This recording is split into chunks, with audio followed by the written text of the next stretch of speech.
Raising chickens information. 40. Brooding. Successfully rearing baby chicks in the same manner as the mother hen requires. Adequate space. Start with about 6 square inches per chick. As they grow, increase available space for sanitary reasons and to prevent boredom that leads to picking. Rate of growth varies from breed to breed, so adjust living space accordingly. Reliable heat. Start at approximately 95 degrees Fahrenheit, 35 degrees Celsius, and reduce the heat temperature approximately 5 degrees Fahrenheit, 3 degrees Celsius each week until it is the same as the ambient temperature.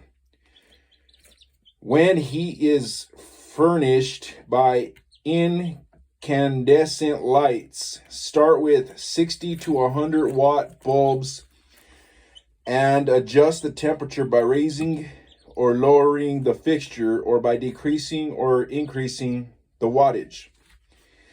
When heat is furnished by an infrared lamp, start the lamp about 18 inches above the chicks and raise it about 3 inches a week. If the heater is a hover or a heating panel, start it at about 4 to 6 inches, 10 to 15 centimeters above the floor, or just high enough for the chicks to walk under without bumping their heads, and raise it about 3 inches a week. The temperature may be measured with a thermometer 2 inches above the brooder floor or by monitoring chick activity. If they crowd together near the heat and peep shrilly, they're cold. If they crowd together away from the heat, they're pant. And pant, they're too hot. If they peep musically while moving around to eat and drink and sleep sprawled side by side, the temperature is just right. Appropriate light. To help chicks find feed and water, furnish continuous light for the first 48 hours. Thereafter, if the brooding area gets natural daylight through a window, the light may be turned off during the day unless the source of light is also the source of heat. In that case, turn it off for half an hour during a 24-hour period, but obviously not during the coolest hours. So the chicks learn not to panic and pile up later when the lights are turned off at night or in the event of a power failure.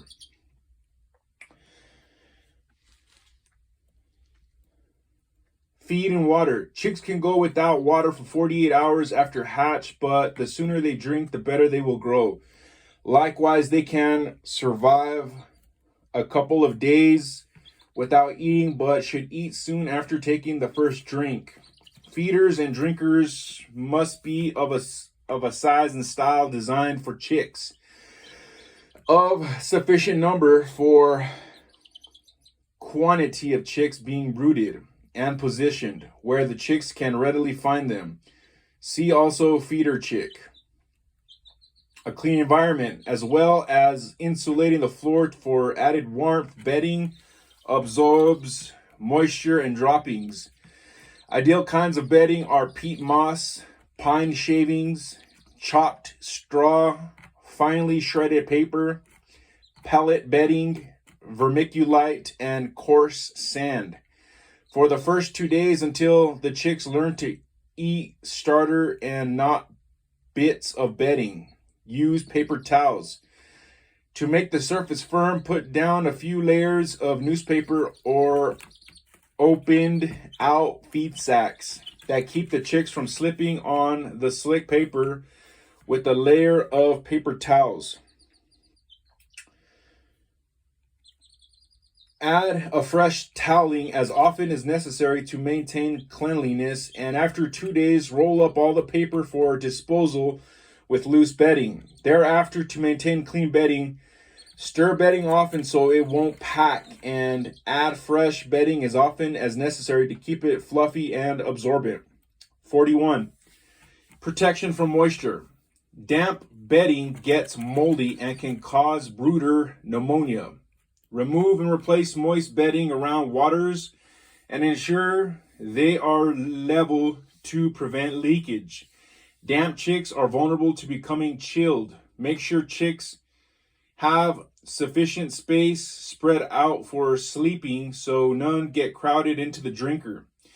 Good ventilation. Chicks generate a lot of moisture through respiration and droppings. Good ventilation allows moisture to evaporate and also brings in fresh oxygen to keep chicks healthy.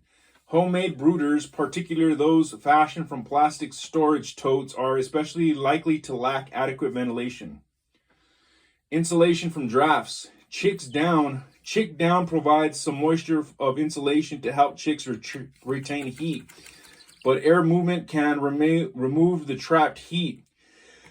If air movement can be detected at chick level, the chicks most likely feel a chilling draft. Move the brooder away from open windows and other sources of draft. Lay a piece of cardboard partially across the top of a homemade brooder. Adjust the brooder guard in an area brooder. Protection from predators. Chicks are especially vulnerable to predators that can sneak through the cracks and other small spaces such as rats and snakes. Raccoons can pry open doors that aren't latched shut, and family pets should never have unsupervised access to brooding chicks.